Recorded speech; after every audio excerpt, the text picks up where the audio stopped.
Shall come to pass in the last days, that the mountain of the Lord's house shall be established in the top of the mountains, and be exalted above the hills. And all nations shall flow unto it, and many people shall go and say, Come ye, and let us go up to the mountain of the Lord, to the house of the God of Jacob, and he will teach us of his ways.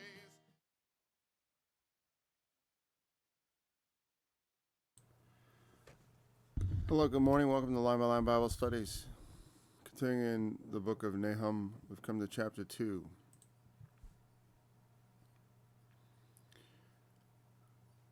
He that dasheth in pieces is come up before thy face. Keep the munition. Watch the way. Make thy loins strong. Fortify thy power mightily. For the Lord hath turned away the excellency of Jacob, as the excellency of Israel. For the emptiers have emptied them out, and marred their vine branches. The shield of his mighty men is made red. And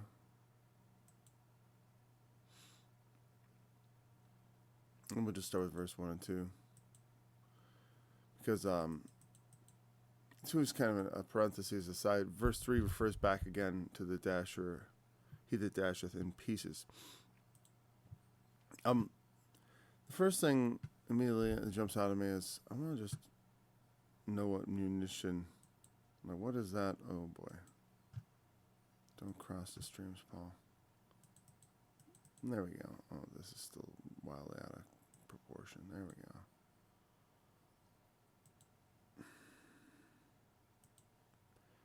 go. And there. Okay, so munition.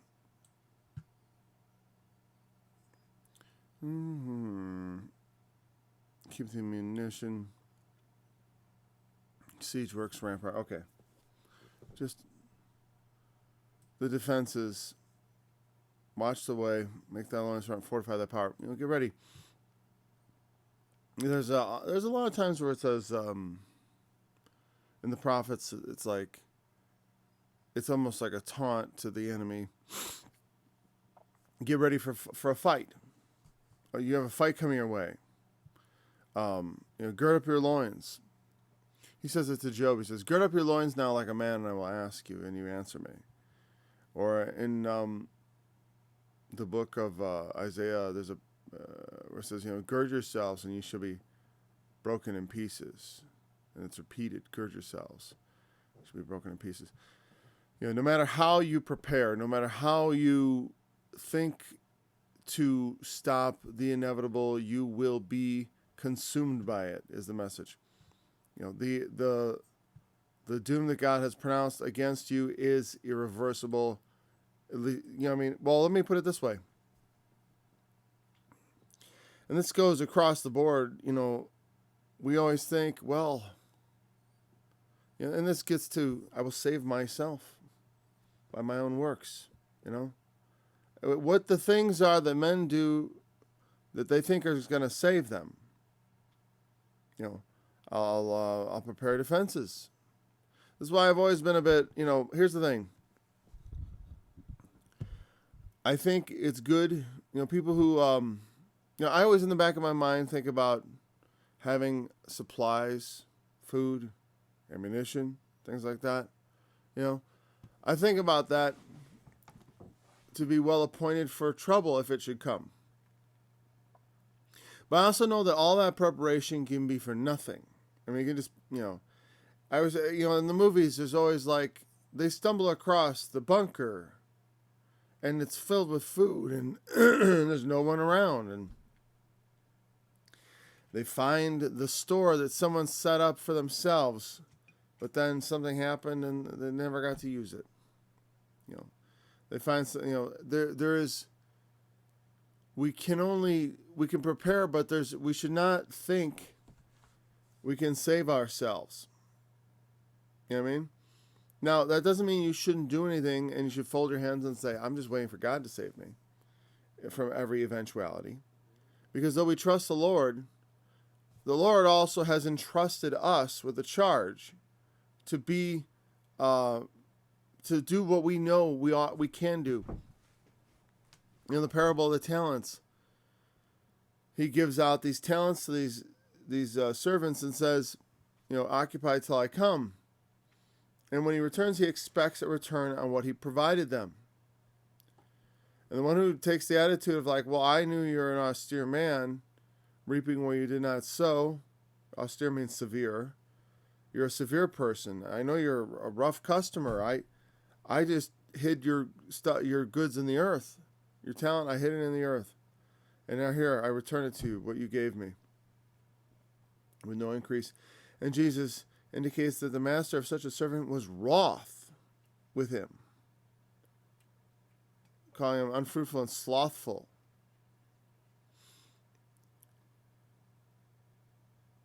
If it is within our power to do something that we know we ought to do, I don't want to say that is the intelligent thing or that is, because maybe we don't have the wisdom to know certain things that we ought to do. There's a lot of maybe we have a blind spot. Maybe we don't have the money. For me, it's always been a struggle enough just to feed my family, let alone set aside to feed my family in a time when there's no food available. And as much as I'd like to, can't do it. I'm far from being able to do that. After we, whatever. Anyways, so like there's some, not that I don't try to do what little I can, to have any length of supply. I try not to, I try to have more than one day's worth of food around, right? But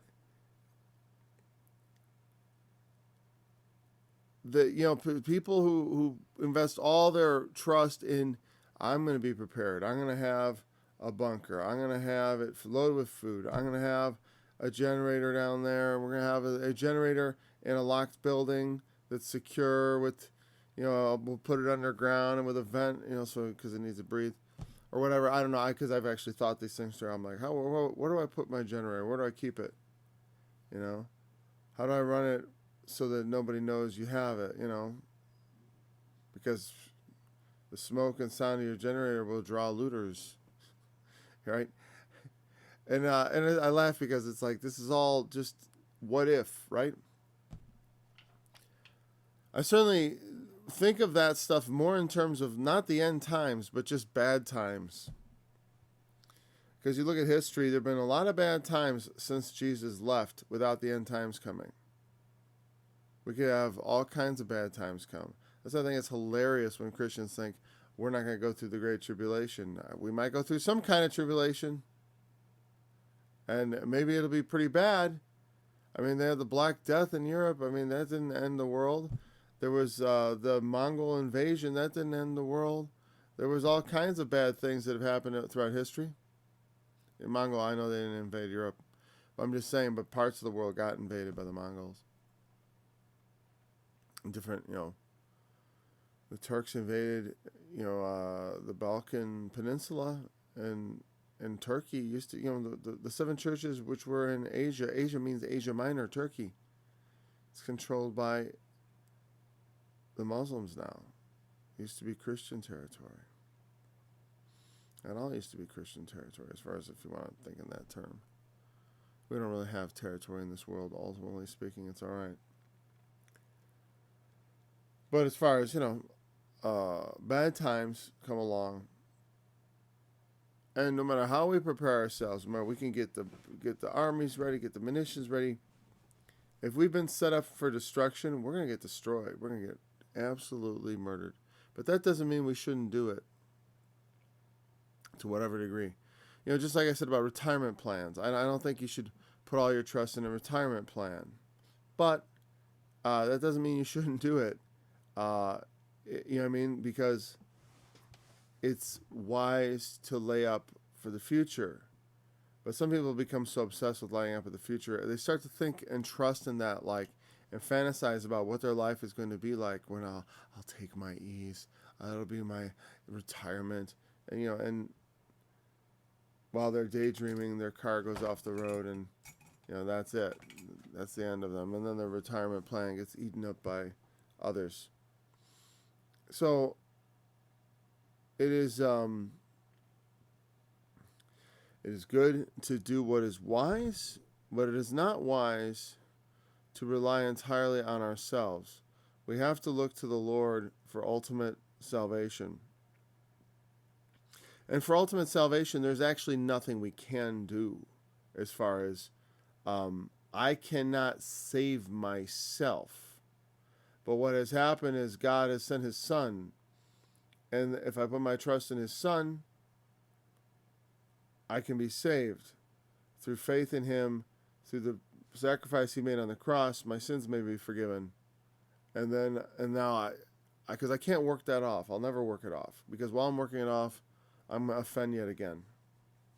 I can never make up that debt. There's not enough good works in the world to pay for my sin. And even if I pay for it by doing, good works don't exactly make sin go away. You know what I mean? Like, you ever done something to hurt somebody and thought, like, oh, I'll just do something nice for them also, that'll even things out. It doesn't work that way. It never works that way. People don't feel that way. You know what I mean? They do not. You know what I'm saying? Like if you kill a man's brother, is there anything you can do to make up for murdering his brother? Is there anything you can do to, make yourself like less odious to him? It's like, oh, I'll give him $1 million. Not that someone wouldn't want the $1 million per se, but it's like, does it make you personally are not responsible for what you've done? No, it doesn't take away your responsibility. It doesn't take away your guilt. And ultimately, in many ways, you are still responsible for your sins. If you steal, you should restore what you stole. If you've defrauded, you should make that good. But the ultimate responsibility for the sin is God has promised to judge the world and all things that are in it. And so we have to face God's judgment ultimately. And so, though the age passes away and though time has this way of making us forget all the past and we think we haven't done it, eventually we're going to be caught. We're going to have to answer for everything we've done. And it's at that point we need the blood of Christ, especially because though I may have to pay for my sins and there are consequences in this world which are not escapable necessarily, just because you believe in Jesus doesn't mean you don't go to jail or suffer the normal punishment for the things you've done.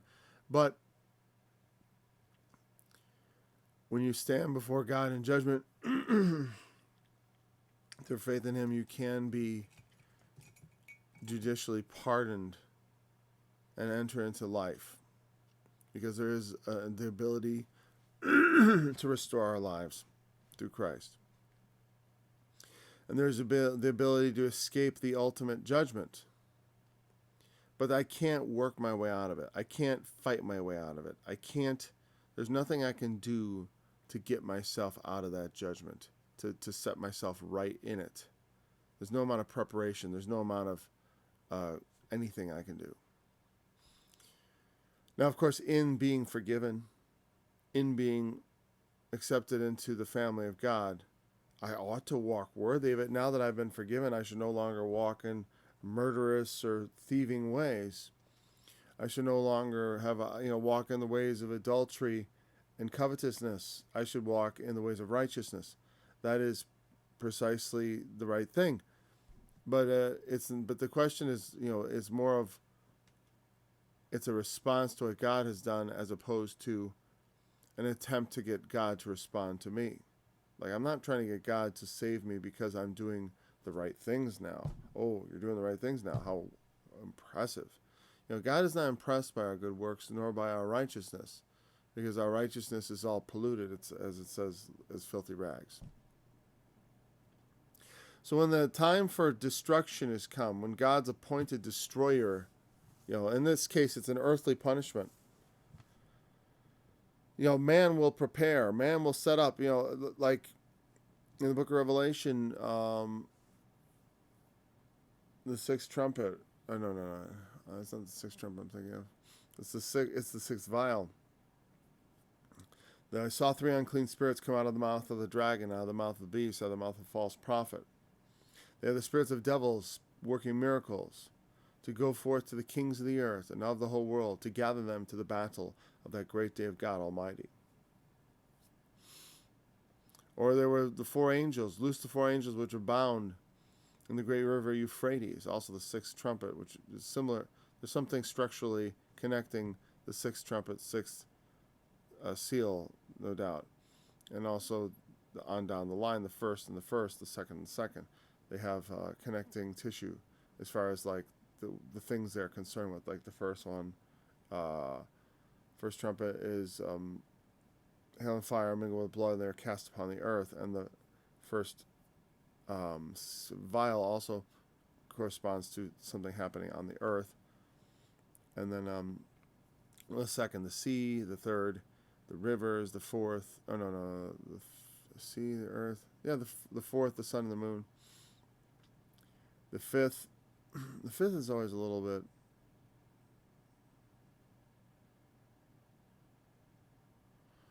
Oh, my mind's giving a little whatever. It's not that important, but I was mostly concerned with the sixth instead of explaining Revelation. The sixth, the great river Euphrates. The four angels are bound, which were prepared for an hour and a day and a month and a year for to slay the third part of men. There's a preparation made of the destroyer. There's a preparation made for destruction. To gather them to the battle of the great day of God Almighty is to set them up for absolute destruction and devastation. When the Lord comes, he will destroy them all in Armageddon.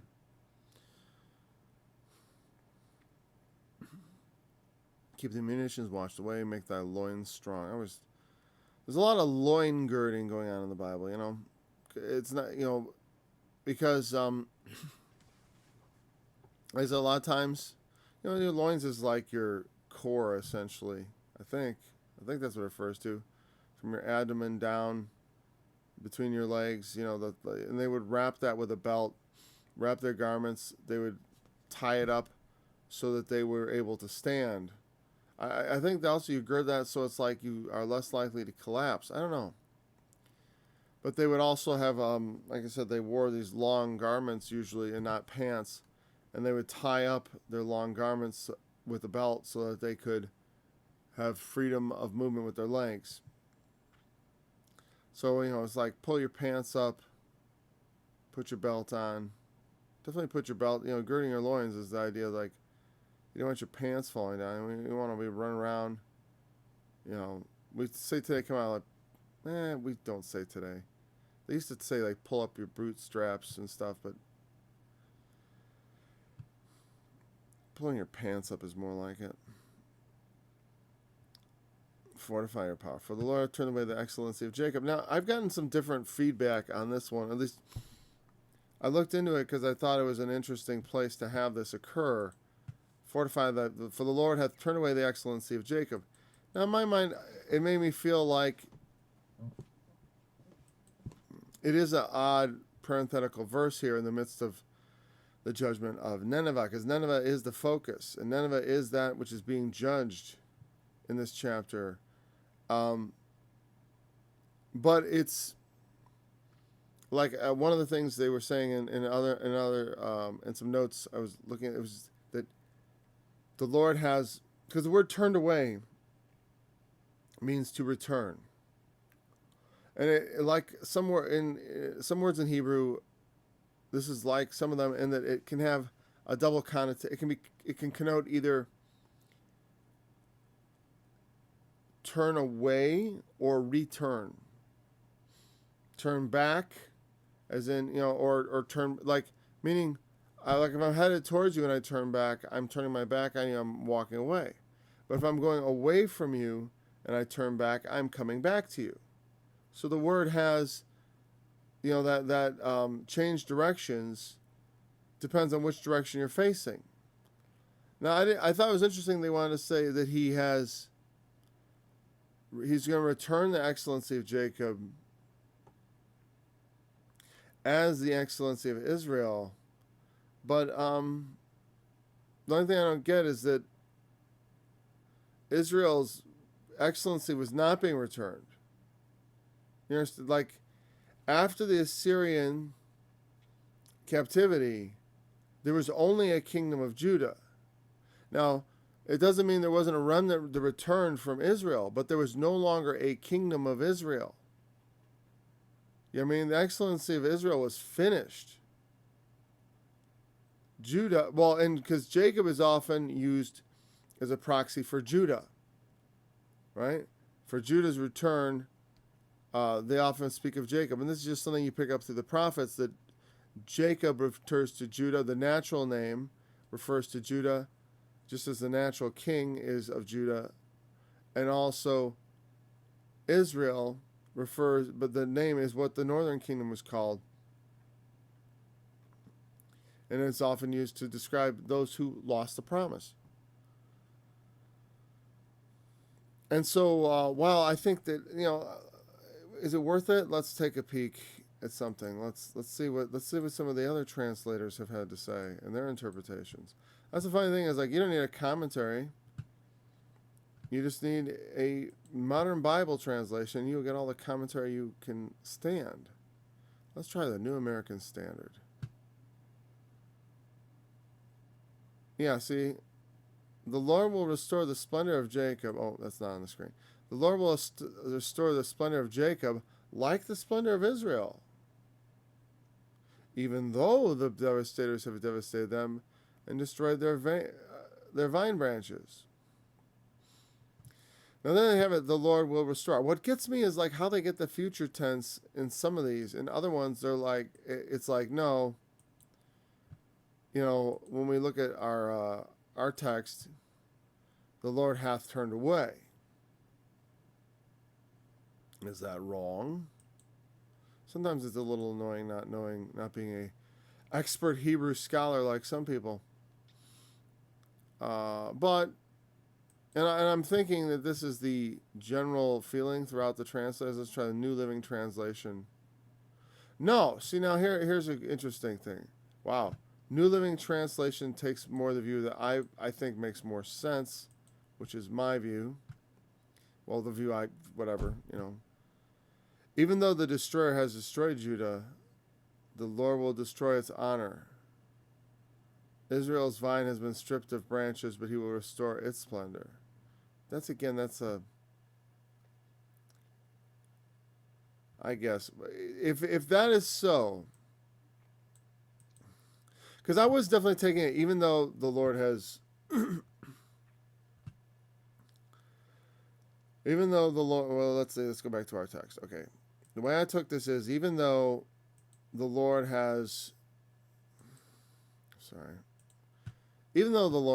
away the excellency of Jacob as the excellency of Israel, and the emptiers have emptied them out and marred their vine branches, that's not really connecting to the verse 3.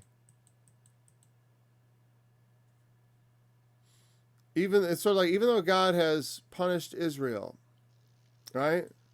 He is sending a destroyer against Nineveh. Even though Nineveh was my chosen vessel to punish Israel and Judah, even though that is the case, I'm sending the destroyer against them. That's the sense in which I think makes the most sense, like, of the overall, like, if I'm just taking a broad view of verses 1, 2, and 3, what it's saying is God is sending the destroyer against Assyria, who was the one who, by whom God turned away the excellency of Jacob and Israel. And have, a lot of the emptiers emptied them out. They were carried away into captivity. And their vine branches marred. All the things, all their production, all that they had done, all that they had accomplished was swept up by the Assyrians and taken away into captivity to Assyria. And so you can certainly, and here's the thing, is you can say the truth. Like I said, you can be wrong about what it's saying and still be right if you understand what the Lord's will is. I mean, with the Holy Spirit, you can really the text is not super important in any one specific place. if it's a small, sometimes it is, but sometimes the shift in meaning is so, either one is acceptable that it does not matter for all practical purposes whether you've got it exactly right. And the fact that differing translators, modern translators, the New Living Translation is not the same as the New American Standard or the NIV.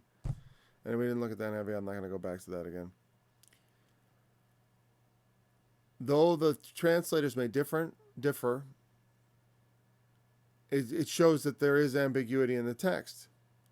And therefore, we can just accept that ambiguous nature of the text and understand the different ways in which it could be seen. And then we can garner truth from really all those perspectives. Because you could say God is going to return the excellency of Jacob and the excellency of Israel. Ultimately speaking, they've been emptied out, but God intends to restore the excellency of Jacob and Israel. Now the thing is, the kingdom of Israel, no. And the kingdom of Judah, well, they're not going to be independent for very long. They're about to be taken captive. They're going to become, over the next century after, they're going to become subject to the king of Babylon, who destroyed Assyria. Only eventually regaining their independence only briefly under the Persians before the Greeks come and invade. And that's in the intertestamental period. That's something you can read about in like the Apocrypha, which we don't really go into. I never have. My knowledge of that period is, I have some knowledge, probably more than the average bear, but not exactly full of detail and interesting points. I mean, I know more about the Greeks than I know more about the Jewish intertestamental period. Though I know a little bit about it. Well, I know a few things. I know a few key things. The rise of the Pharisees, how King Herod came out of that, the Edomite kings, the Maccabees, the Hasmonean dynasty or whatever. I don't know. I'm getting confused. There's different things going on there. But there is a restoration, but it is not. But the earthly restoration is not so satisfying, is it? Because Jacob and Israel has never been not until the modern age has Israel really ever been a power again. I mean, now they've become a regional power. So it's like something to be said there, and it is called Israel. But ultimately, it is in the Messiah that Israel is restored, and all the restorations spoken of in the prophets look to that. Remember in the last chapter, I said, "Behold on the mountains the feet of him that bringeth good tidings, that publishes peace. The wicked shall no more pass through thee, for he is utterly cut off. He that dasheth in pieces is come up before thy face." There's good news published. The enemy is going to be destroyed. And the Lord is going to return the excellency of Jacob. I'm taking the other side now. He's going to return the excellency of Jacob and the excellency of Israel. Though they were emptied out and marred, they shall be restored through the reign of the King of Israel, who is the Lord Christ. And we know that it is Jesus the Lord.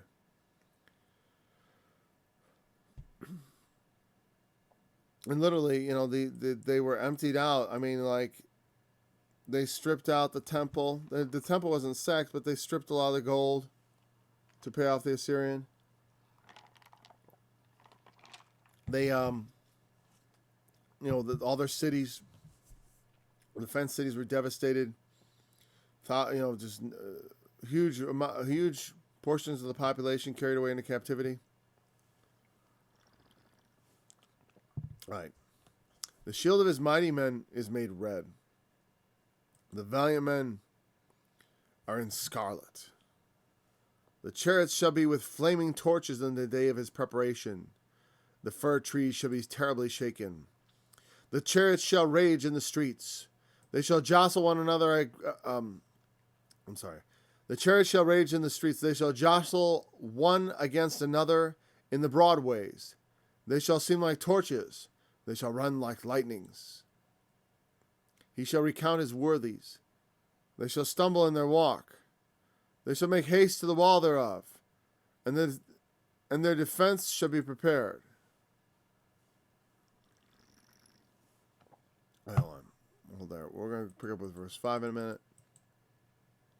The shield of his mighty men is made red. This is referring back to the, I believe, to the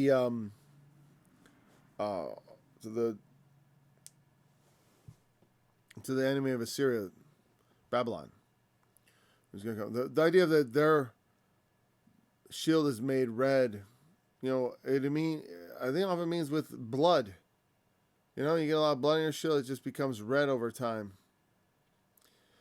And I think what it's saying, and they're in scarlet, because there's this theme of being dressed in red in the Bible. From the book of Isaiah, we have a very vivid image in Isaiah chapter 63. Who is this that cometh from Edom with dyed garments from Basra? And he is clothed in red, and they ask him, why are you clothed in red? Why are your garments like him that treads in the winepress? And he says, I have trodden the winepress alone, and of the people there was none with me. For I will tread them in my anger and trample them in my fury, and their blood shall be spattered upon my garments. And in the book of Revelation, Jesus Christ is clothed in a vesture dipped in blood. And he rides his horse through a place where the blood is as deep as the horse's bridle. The blood, there's a metaphorical winepress, and the blood comes out of the winepress to the horse's bridle. It means a lot of blood. And Christ's garments, when he returns, are red. He rides a white horse, but his garments are red. They are stained with the blood of his enemies. And so also the shields of the destroyer of, because in the end times, the destruction of Antichrist, here we have, when God sends an army against the enemy of God's people and the prophets, you understand, that is a symbolic reference to the, hold on.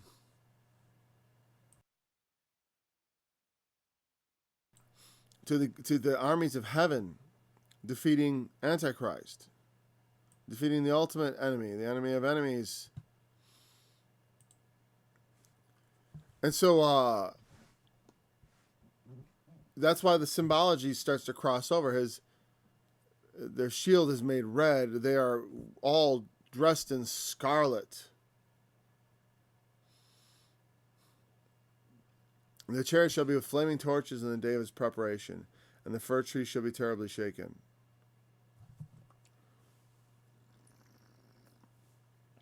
And the fir trees are often used symbolically in prophecy to refer to people in positions of power. Because why? Well, because if you think about it, a tree is something that is very firmly established. You know what I mean? Try to shake a tree. A real tree, one that's like this big around. Try to shake a tree. How lucky is it? How much can you move a tree? One man. One man. What can I do against a tree?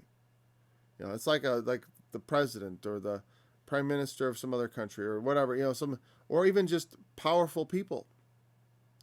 A billionaire in a skyscraper. I feel like I'm not referring to anyone in particular. I'm just saying people of power.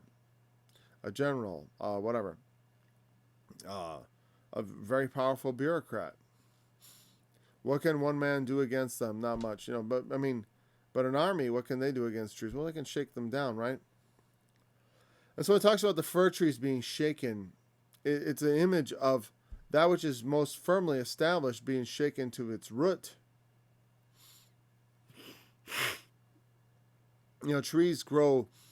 They grow with the roots deep in the ground, and they are very firmly established. They're not easily shaken. It takes a lot to shake them.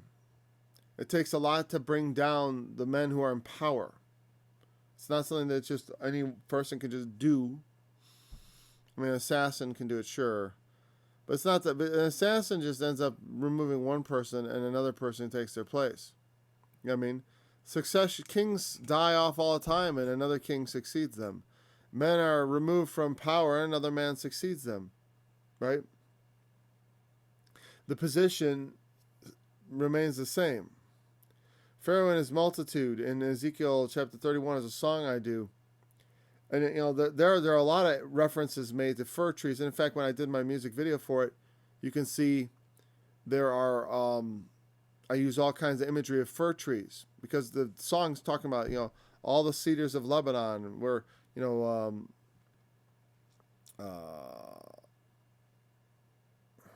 forget what it says. They were all impressed with you. They were all worried about you. They were all upset when you fell. All the trees, the great trees. And it refers to, symbolically. So when it talks about this army coming and shaking like real trees, it is also symbolically referring to it's going to shake that's going to shake the foundations of Assyrian power. Because it's not just an assassin killing off a king.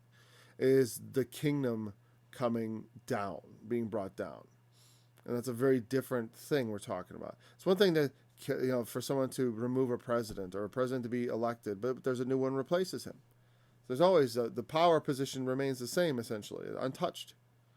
The power is unshaken. But to bring down the presidency or bring down a nation is an entirely different thing. But that's what this army is going forth to do. And that's what also the Lord Christ goes forth to do when he comes forth to make war against the world.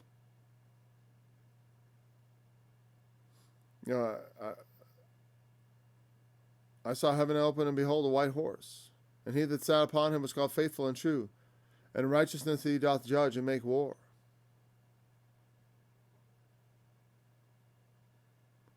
His eyes were as a flame of fire, and on his head were many crowns. He takes all the crowns to himself. And he had a name written, which none but he knew. And he had on his vesture, he was clothed with a vesture dipped in blood, and his name is called the Word of God. Revelation 19. It will shake the trees, the power positions of the world to the very foundations, and bring them down.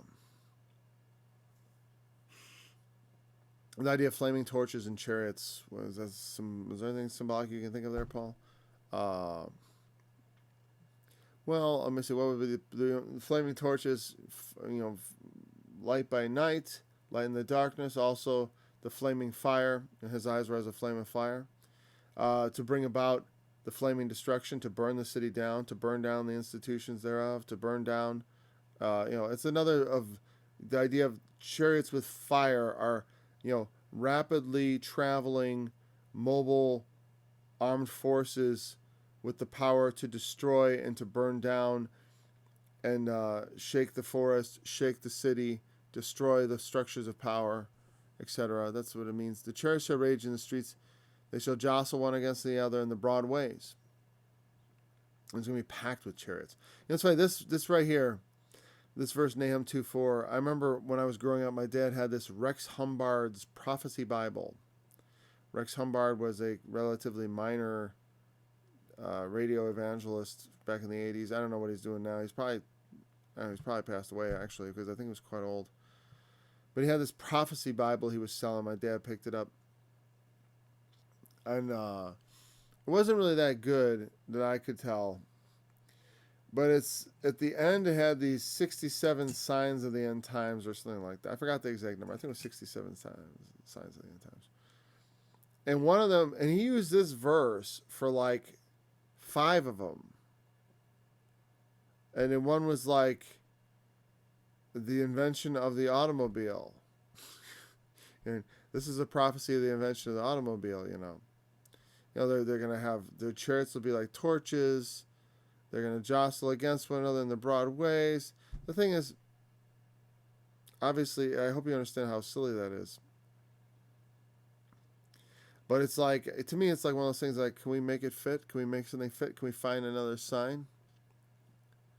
They shall run like the lightnings. It's like, because here's the thing. It's like, well, chariots just don't run like lightning. Well, neither do cars. They're not that fast. Neither do airplanes. They're not that fast. It's obviously a metaphor. Or actually, it's a simile. It's quite frankly a simile. It says like. They shall run like lightning.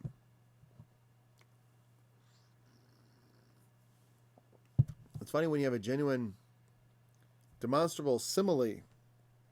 There should be no difficulty in understanding that that is not literally what it means. You know, I'm not talking about literal. It shall be that fast, right? We understand that. Is there anything more jostly about cars? Actually, cars are less likely to jostle each other in the streets than are buggies. You know what I mean? You got a horse and carriage in the street. You know, you bump up against each other. You're going like 10 miles an hour. You know, hey, get over there. You know, and you know, I used to drive a truck in the city for a couple of years, and you know, jostling against other vehicles was really not an option. I ended up in a lot of, you know, they want you. Then you got to pull over, and you got to like go file a police report. It's just, you don't want to touch anybody else's car while you're driving around. So, justle. It's not jostle. I just realized it's justle. Justle. I want to look up that. I didn't even know that was a word. I thought it was jostle with an O. I've discovered a new word. That's fascinating. At least for me. That's what I mean by that. All right, but what is the word in Hebrew? Not that it matters, but I am curious. All right, let's go back to the King James. Okay. Chariots shall rage in the streets, they shall justle. Okay, they shall run to and fro, run about. Okay.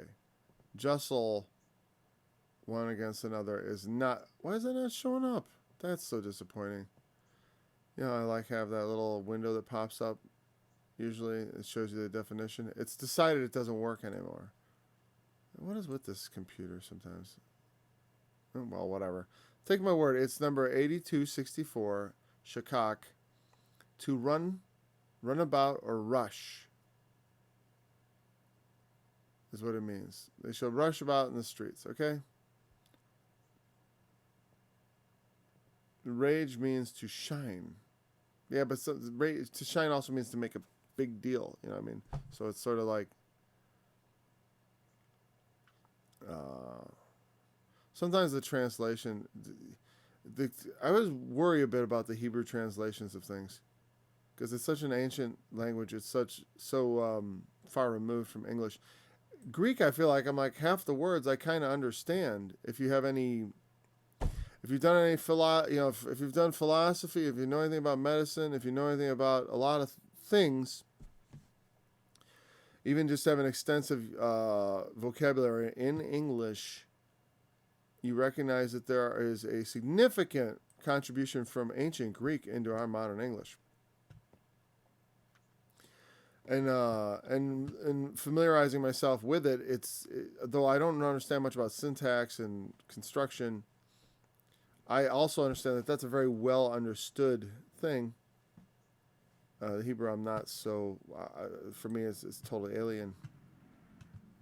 And certainly, there are scholars, but sometimes they disagree, and so that's a little thing. So I've looked at what the verse says, just off the top of my head. Like, what is I'm kind of curious. What does? Just some other. Let's try the. Let's go with the... Which one?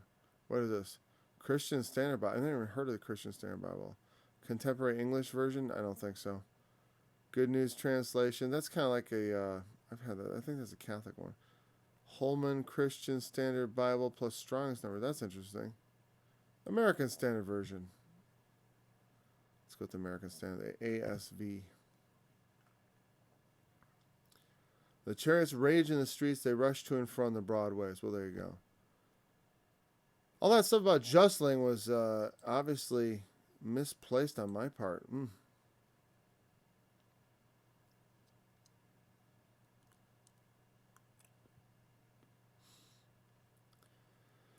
What refers to a great number of chariots going to and fro, filling the streets. And what is the image of? Now we've filled up our moments with nonsense. Well, like if an invading army, they come in, they flood into when the gates are open, they flood in, and the chariots, boom, boom, boom, boom, boom, riding through the streets of the city. It's a fearsome sight, with their torches lit, and the rumbling of the chariots through the streets of the city, sacking the city. It's fearsome, frightening. No less frightening than, because death in all its forms is frightening. And whether it's men on horseback or men on motorcycles and tanks or whatever,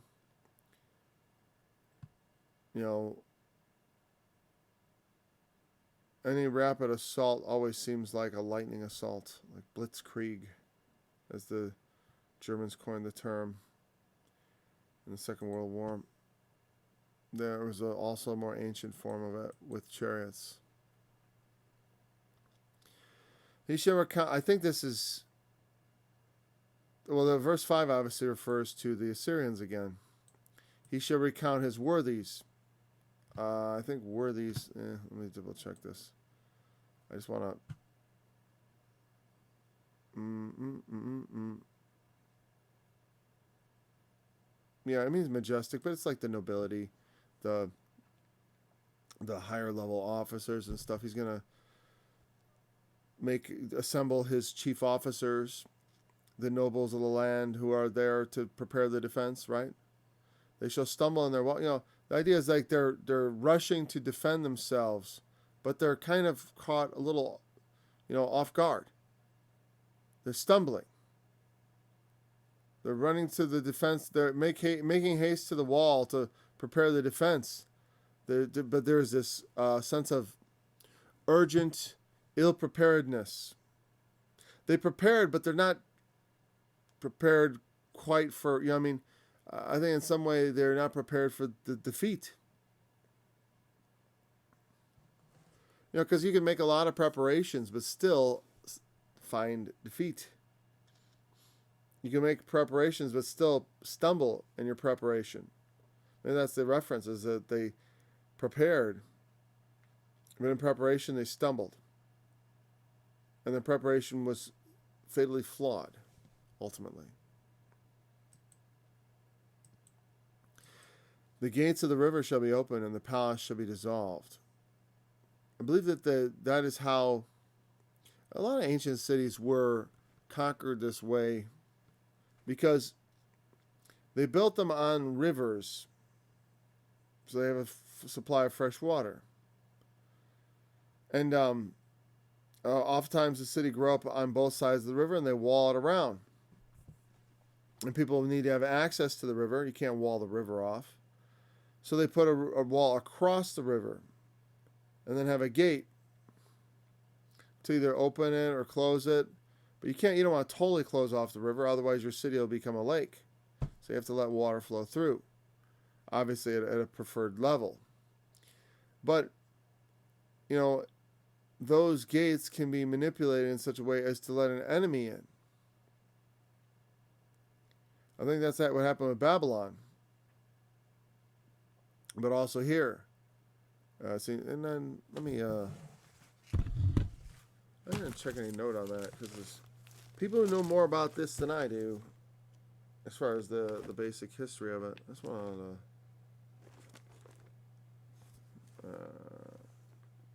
there we go, hold on. Put the reading glasses on. Let's see, Micah chapter 2, verse 6. Is there any note here?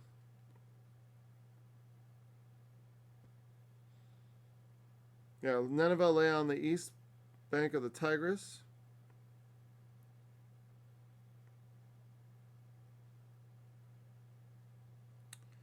Yeah, and a stream ran through it, and a canal from it to the Tigris. Okay. All right, so it wasn't built across the river, as I was thinking. What it was built next to the river, the Tigris River. And to bring water to the city, they had a canal that brought water to the city. And there was locks basically to control it. And this was what they manipulated to enter into the city. Now the word dissolved here means melt. And when it talks about like the palace melting, what does that mean? Like the palace is going to melt? No, what it means is like the strength goes away. It goes from being firm to being, melted. As wax melts, it becomes soft, right? And also when it talks about mountains melting, it's a similar idea. It's really a metaphor for the loss of strength and firmness. And when it talks about the palace, it doesn't mean the building. It means the royal house. Because from the palace, you have there the king, and you have there the advisors, and you have there the kingdom, and all the officers thereof, And then when they hear the enemy is broken through, they've come up the gate of the river, because if you manipulate those gates, you can dry up the river and you can march right through.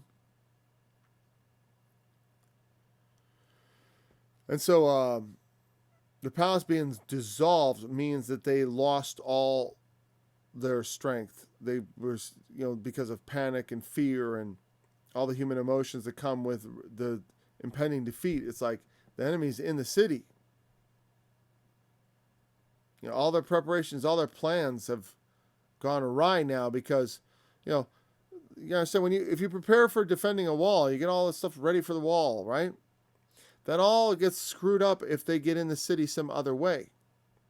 You know what I mean? If they don't scale the wall or knock the wall down, if they sneak in some back door and then open a gate wide, and now the enemy is behind you, all your defenses are aimed outward from the city, and all your plans go astray. The enemy thought that they could, and so, they take advantage of the enemy's weakness, and the enemy is left strengthless. And Hazab shall be led away captive, and she shall be brought up, and her maids shall lead her as with the voice of doves, tabering upon their breasts, drumming upon their chest, And that's what it means to tabor. The tabard is a drum. So they will drum upon their chest, breast, whatever, same thing for a woman, whatever. I think the word means the same thing. This is my breast. A breast is the verb, abreast. Come abreast, or the direction, is that a verb or a noun? That's still a noun. It means come to the side of the front. So Hazab is probably not a proper name. Let's see if we got a little better. Let's see if another translation. Let's see what the American Standard does for us there, because I already have looked into this, but let's just see what they say. No, they still have. Oh, that's King James. I'm betting that the Devil's translation, the NIV, will. Oh, I see. I didn't get this. There we go. Here we go. Let's see. Hazab.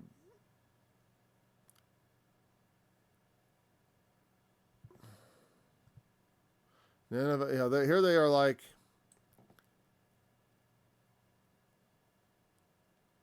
Interesting. NIV really.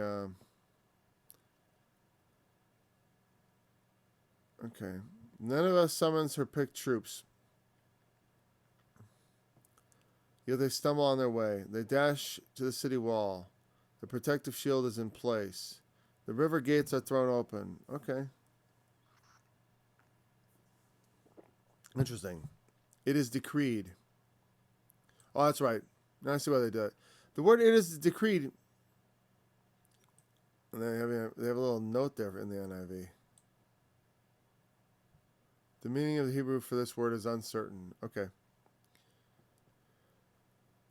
Because Hazab, according to the notes I read, was meant to stand firm.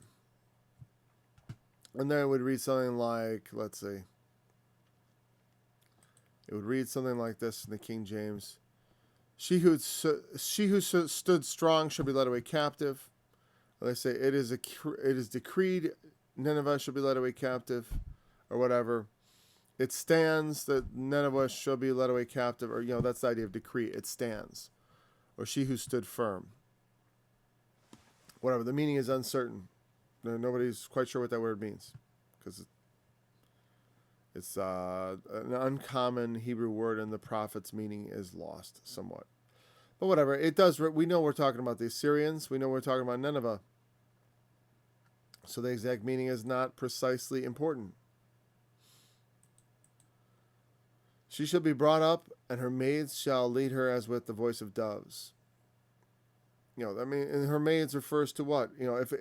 Where Hazab, or the city itself, led into captivity, the city is symbolized as this woman, as often is done, because that's just how it's done. Like Jerusalem was also symbolized as a woman in several places, including Hosea, which we already covered. Or that was Israel. But Jerusalem and Samaria were Aholah and Holabah, and Ezekiel, it's been before. O Jerusalem, how often I would have gathered thy children as a hen gathers under her wings, but you would not. The Lord Jesus said. So, Hazab is also this sort of feminine representation. I don't know, call it Hazab, whatever. We don't know what that word exactly means or refers to. But it's being led away captive. She shall be brought up. That's why they call it Hazab. Probably they figure it's a proper name, because she shall be brought up. Her maids shall lead her as with the voice of doves, meaning mourning doves, with the voice of the sad song of a dove,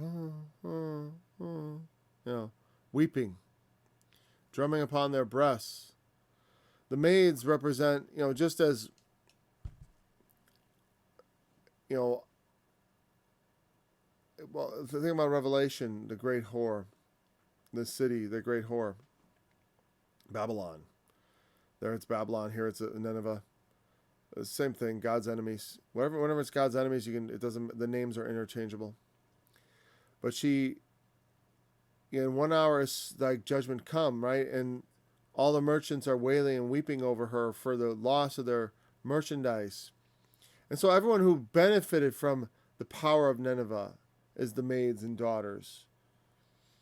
The people who most benefited from her power and from her, those who waited upon her, those who saw to her maintenance. I mean, the city, physical city, I mean like the power structure of the city. Those who had the most to lose. When let's say a queen falls, who has the most to lose after her herself? It is all her maids. Their position, they go with her. What do they got? They got the position. All their position was tied up with her, and now she's being led away captive.